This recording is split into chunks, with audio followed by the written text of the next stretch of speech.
जाओ। जय हो जय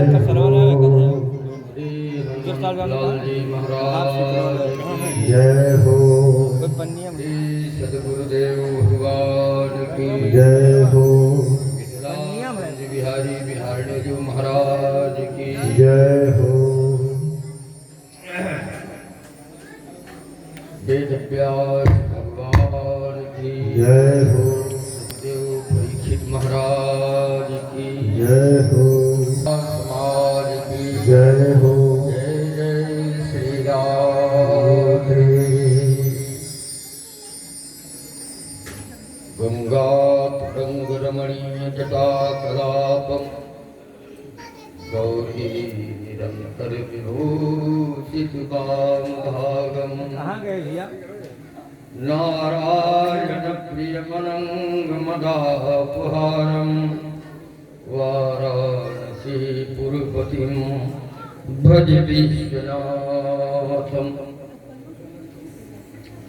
रामं रामानुजं सीता भरतं भरतानुजं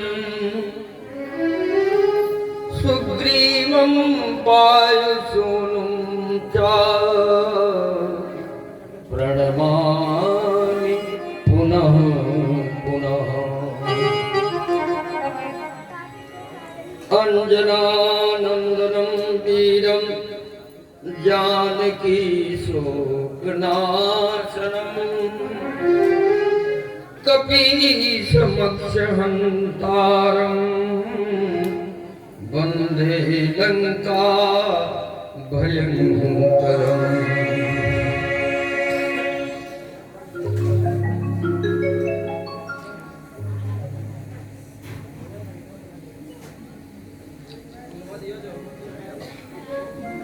अखंड मंडलाकारं व्याप्तं देह चराचरं तत्पदं दर्शितं येन तस्मै श्री गुरवे नमः।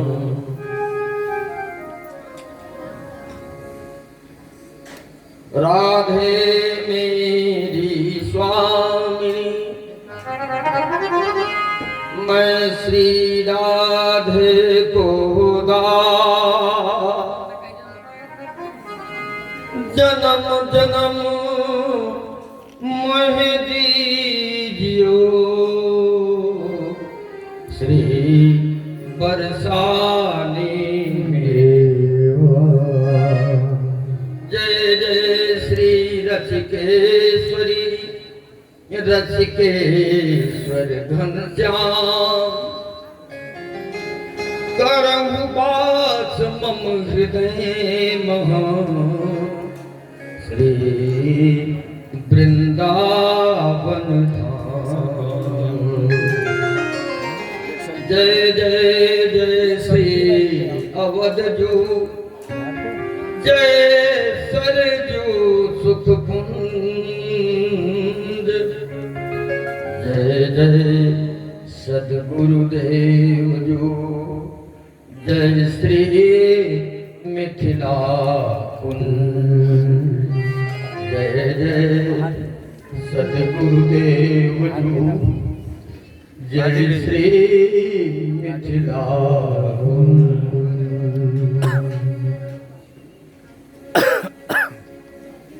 बाणी गणपति शिव उमा गुरु हनुमत बलधाम। बाणी गणपति शिव उमा गुरु हनुमत बलधाम। वाल्मीकि सुख व्यास सो तुलसी सहित प्रणाम। श्री सच्चिदानंद भगवान की जय। भगवत पादार बिंदानुरागी प्रभागी श्री हरि कथा रसिकगण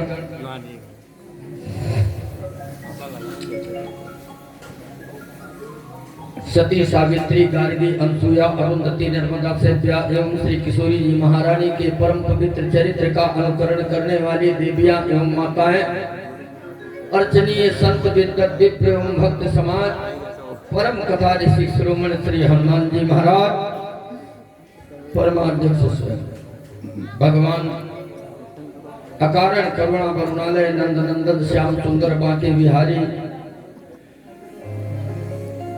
गोवर्धनधारी नटवर लीला विहारी की असीम कृपा से हम लोगों को ये सुनहरा अवसर प्राप्त हुआ है। कार्तिक के परम पावन पूर्ण मास में आज समस्त तीर्थों में कहीं भी देखिए हर चर्चा चल रही है। श्री भागवत की कथा तो मुख्य करके कार्तिक के मास में बताया गया, क्योंकि ये कार्तिक मास शुक्ल पक्ष सतयुग है। ये जो अक्षय नवमी आती है आपकी, कल पड़ेगा परिक्रमा कल, तो कल समाप्ति है। कृतयुग की उत्पत्ति है, सतयुग की उत्पत्ति इसी को बताया है अक्षय नवमी। और परिक्रमा का तो इतना बड़ा फल है कि पदे पदे जो परिपूजके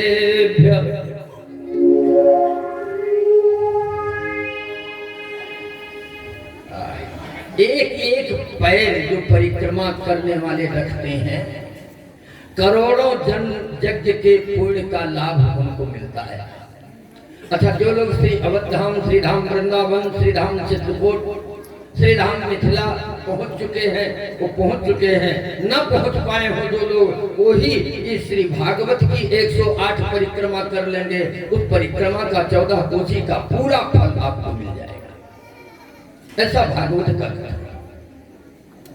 पदे पदे जो परिपूज के फलम ददाता, बड़ा सुंदर महीना है। आप लोग बड़भागी हैं। कार्तिक में लोग तका तका करते थे, कोई यहाँ तक बैठ नहीं सकता था। ये उन्हीं की कृपा है कि आज आपको अवसर मिला हुआ। लोग कहते थे पहले कार्तिक जीव का घाट महीना बड़ा विचित्र, किसान के लिए, व्यापारी के लिए, कर्मचारी के लिए तो छोटा दिन होता है, सबके लिए परेशानी थी। लेकिन सारी परेशानियां आपकी ठाकुर जी ने दूर कर दी है और व्यवस्था भी चकाचक सबकी कर रहे हैं। न कोई भूखों प्यासों मर रहा, न कपड़े से उघार घूम रहा, और न छत की छाया से वंचित है। सब प्रकार से ठाकुर की कृपा हो रही है। बस इतना ही कमी है कि उनमें अपना चित्त लगाओ। मनमोहन को केवल मन प्यारा है और दुनिया की वस्तु नहीं चाहिए। मनमोहन को यदि मन में बैठाना है तो अभी हमारे पूर्व वक्ता श्री श्याम बिहारी शरण शास्त्री जी इस मंच से भगवान की अमृतमयी चर्चा रस का आप लोगों को रसास्वादन कर रहे थे। कल भी बताया था हमारा इनका गुरु शिष्य का संबंध है और घर पर पिता पुत्र का भी संबंध है, डबल रिश्ता है। आप लोग भी भाग्यशाली हैं कि आपके गद्दी पर कोई निकल रहा है, अच्छी बात है। तो अभी कुछ समय पूर्व जो चर्चा चल रही थी, बहुत से कथाओं का वर्णन किया।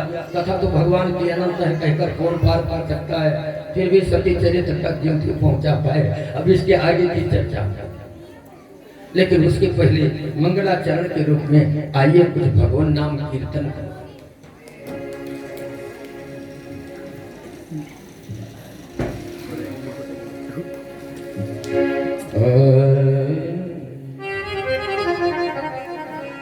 राम चरण चितलाई रे, राम चरण चितलाई रे, भजो राधे गोविंदा। राम चरण चितलाई रे, भजो राधे गोविंदा। राम चरण चितलाई रे, भजो राधे गोविंदा।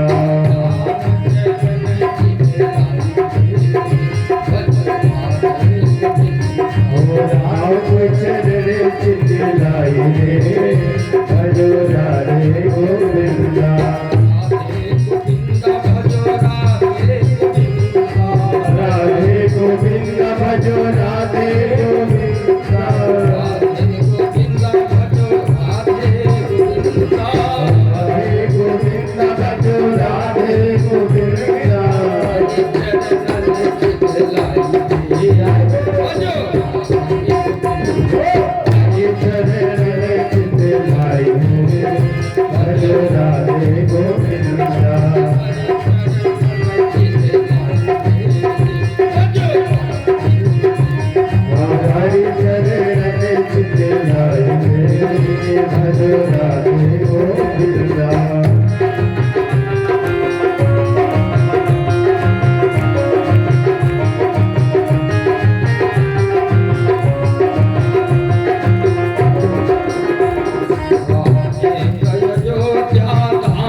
जय हो श्री भागवत भगवान की जय हो।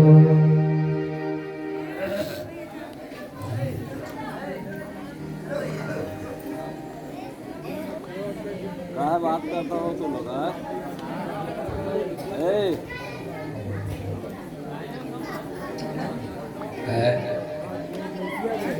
अभी पूर्व में सृष्टि के विस्तार के बारे में आप लोग भगवान की परम पावनी कथा श्रवण कर रहे हैं। स्वयं भूमनु और शत्रुपा के द्वारा 3 बेटियों का जन्म हुआ। कौन कौन बताए थे मालूम है? आकुति देवहूति प्रसूति विश्रुता। आकुति, देवहूति और प्रसूति, जिनके चरित्र में आकुति का विवाह धर्म महात्मा के साथ किया गया, रुचि महात्मा के साथ आकुतिम रुचे प्रादादपि मात्र भृतिंग पर, और मझली बेटी देवहूति है, उसका विवाह महाराज श्री कर्दम के साथ किया। कर्दम देवहूति के द्वारा 9 कन्याओं का जन्म हुआ और उसके बाद 10वें भगवान कपिल का अवतार हुआ। कपिल भगवान कौन है? सांख्य शास्त्र का निर्माण। मानस में आप लोगों ने संकेत पाया होगा। देवहूति पुनीता सुकुमारी,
देवहूति के द्वारा 9 कन्याएं हुई। ब्रह्मा के जो मानस 10 पुत्र हुए थे, नारद जी तो वैसे रह गए थे को पाले, लेकिन हम लोगों के साथ भी वशिष्ठ और कौन कौन सबके साथ अभी आप लोगों को बताया विवाह हुआ।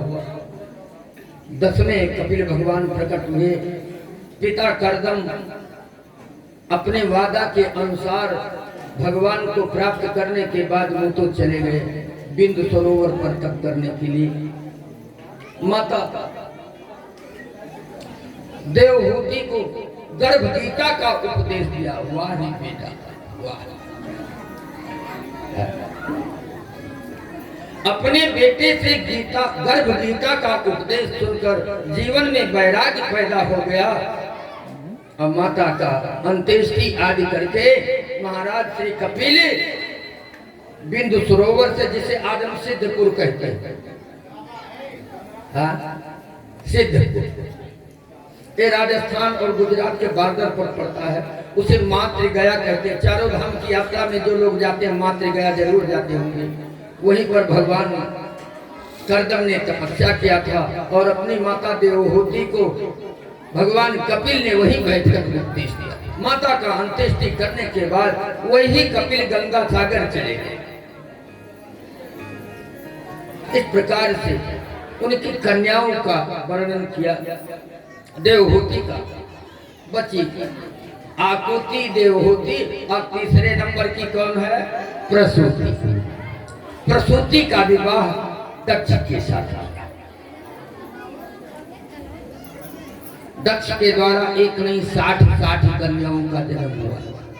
27 केवल चंद्रमा को दिया, धर्मों को 13, कश्यप को दी और खूब बांटे। और अंत में सबसे छोटी बेटी जिसका नाम सती था, भगवान शंकर के साथ विवाह, जो चरित्र भी आप लोग श्रवण कर चुके हैं। तीनों बेटियों का वर्णन तो हो गया।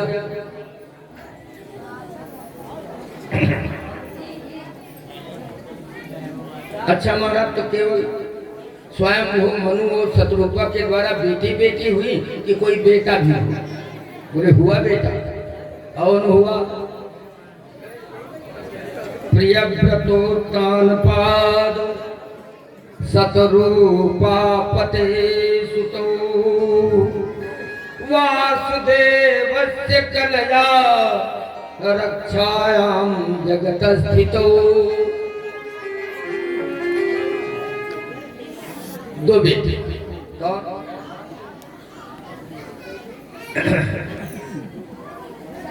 राजा उत्तानपाद और प्रियव्रत। प्रियव्रत की कथा की महिमा पंचम स्कंद में वर्णन है। प्रियव्रत उसे कहते हैं जिसका व्रत ही, जिसका नियम ही प्रिय हो, कि हम परमात्मा के अलावा किसी दूसरे का वरण नहीं करेंगे, उसी का नाम प्रियव्रत होता है। और उसी प्रियव्रत के द्वारा जो आज आपका ये जैन धर्म चल रहा है, अरहन की, महावीर की उपासना करते हैं, है उन्हीं में से, शाखाओं में से ये भी आपके सनातन धर्म का ही जैन धर्म है, वो प्रियव्रत के द्वारा। और राजा उत्तानपाद को महाराज स्वयंभू मनु और शत्रुपा राज्य दे करके नैमिष में तप करने के लिए चले गए। बोलो सच्चिदानंद भगवान के। क्यों गए? भगवान को प्राप्त करने के लिए गए, बेटा बेटी मांगने के लिए नहीं गए, संसार की पद प्रतिष्ठा मांगने के लिए नहीं गए। तीर्थ नैमिष वर विख्यात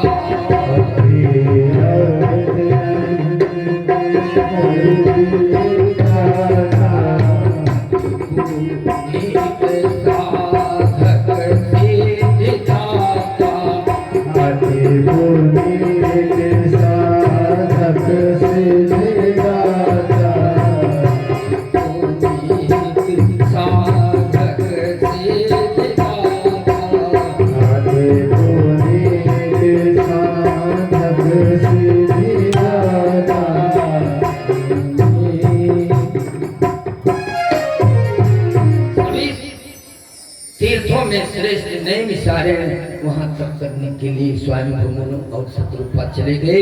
राजा उत्तानपाद को रात्रि कर,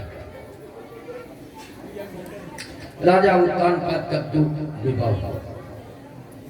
पहला विवाह हुआ सुनीति से,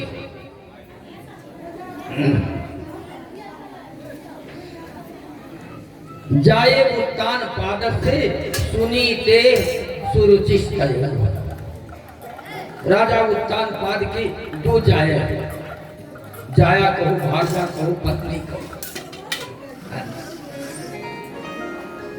लेकिन वो सब पत्नी थी। आवाज की क्या है? पत्नी। पत्नी और पत्नी में अंतर है। पत्नी में ता पूरा है और पत्नी में आधा ता है। आधा का ना पर बड़ी मात्रा में पत्नी और पावता पत और नी पत्नी पूरा पतन करा देती है, ना अपना धर्म करा करके बचा कर रखे और ना आपको भी धर्म वंचित कर देती, विवश कर देती। तो एक धर्म पत्नी है और एक पत्नी है, दो मिल गई महाराज उत्तानपाद। पत्नी भी मिली है। क्या गजब की बात। सुनीति के साथ विवाह हुआ, बहुत समय बीत गए, कोई संतान जन्म नहीं लिया। एक दिन राजा बैठे हुए थे, थोड़ा मुख कुम्हलाया हुआ था। देखिए, पत्नी अपने पति भगवान के मनोकामना को और मनोव्यथा को समझे, वही धर्म पत्नी। सुनीति सोचने लगी, आज मेरे पति देव का मुख क्यों कुम्हलाया हुआ है। आंखों में आंसू आ गया। महाराज, 7 द्वीप 9 खंड का राज्य आपके है, क्या कमी है, आप आज मुरझाए क्यों दिखाई देते। बोले देवी, ये सब बात हम पूछो, ऐसे है मन की गई। नहीं नहीं महाराज, कुछ बताओ। उत्तानपाद ने कहा, रानी, बहुत समय हो गया आपके साथ विवाह हुए, लेकिन आज तक कोई बेटा बेटी का जन्म नहीं हुआ। हमारा उत्तराधिकारी कौन होगा? इस 7 द्वीप 9 खंड के राज को कौन चलाएगा? और वास्तव में गृहस्थ धर्म में एक ही फल होता, क्या? पुत्र। घर गृहस्थी में आए जाओ, नापदान में डूब जाओ और उसके बाद कुछ फल न मिले तो क्या? क्योंकि गृहस्थी कार्य क्या है? जंजाल है? नहीं है। अच्छा, जितने गृहस्थ होंगे वो अपने अपने सीने पर हाथ रख करके देखें कितना जंजाल है। न दिन को चैन और न रात को नींद आती है। सच बोलो। तो गृहस्थी का केवल एक फल है, संतान। संतान नहीं मिला तो गृहस्थी निष्फल है। उससे अच्छा बाबा बैरागी बन जाओ। लेकिन व्यक्ति को संतोष नहीं होता, बाबा बैरागी नहीं बनना चाहता। मरते दम तक उसकी लालसा बनी रहती है। चलो न हो तो बुढ़ौते में तो यह बच्चा पाएगा। शादी के लिए उम्र का कोई गीजा नहीं है पत्नी।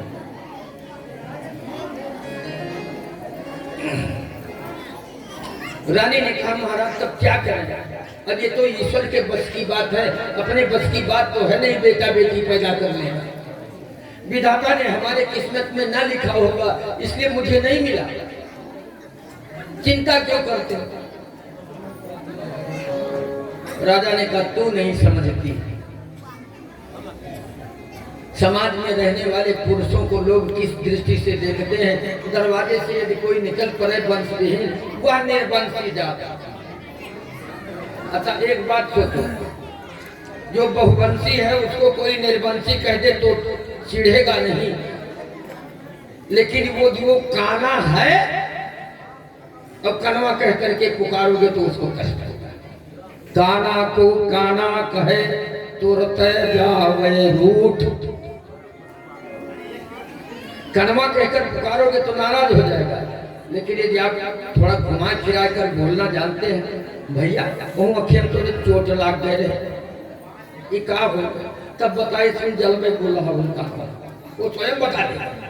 काना को काना कहे तुरते जावे रूठ, जो बातों पूछो भैया ये कैसे गई फूटी।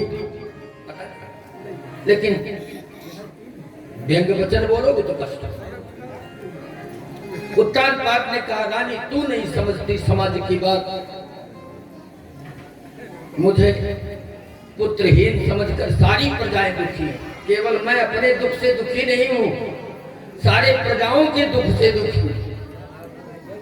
तो महाराज कोई उपाय हो कर लीजिए, मुझे कोई आपत्ति नहीं, आप दूसरा विवाह कर लीजिए। राजा ने कहा, ऐसा तो ऐसी पत्नी तो विरले कोई मिलेगी जो वंश चलाने के लिए सबक ही अपने छाती बैठा और नीति करे।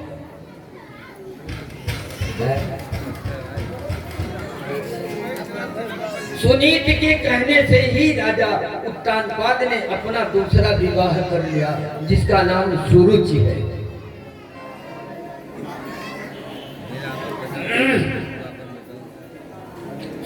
जिस दिन से घर में आई कलह पैदा हो गया। सुरुचि जिस दिन से घर में आई कलह पैदा हो गया। और राजा से उसने यहाँ तक कह दिया, यदि ये सुनीति घर में रहेगी तो मैं इस घर के अंदर नहीं रहूंगी, अपना प्राण त्याग। अब राजा पहले तो पुत्र के संकट में थे, अब बेचारे पत्नी से भी ग्रस्त हो गए। एक भैंस, देहात में हम कुछ कहावत सुनते थे, एक भैंस दुई जोड़ राम करे बैरुक ना, बहुत खतरनाक। घर में कला मच गया। अच्छा ये देखो, अब अभी तक कोई संतान सुनीति के जन्म नहीं ली, लेकिन जब सुरुचि के साथ राजा उत्तान का विवाह करके ले आए तब दोनों रानियां गर्भवती हो गई। बोलो सच्चिदानंद भगवान। सुनीति भी गर्भवती है और सुरुचि भी गर्भवती है। राजा बड़े प्रसन्न हुए, चलो ठीक है, उसकी जीवन यापन भी हो जाएगी, बंध्या तो नहीं कही जाएगी। लेकिन सुरुचि कहती है यदि ये घर में रहेगी और बालक का जन्म देगी तो हमारे लड़के का काल बनेगा, इसको आगे आंख के तिनका जैसे निकाल कर बाहर करवाओ। ठान लिया। राजा कह तो नहीं सकते थे क्योंकि सुनीति बड़ी रानी है, अधिकार पूरा उसी का है, लेकिन दुखी रही। दुख का कारण फिर सुनीति ने पूछा। राजा ने कहा क्या कहा? आपका अधिकार विभाजन हो गया, बट गया और आपने ही बांट दिया। नहीं, हम शादी विवाह करते, लोग कहा करते निर्बंध से क्या होता, लेकिन तुम्हें कष्ट नहीं दे सके, लेकिन तुमने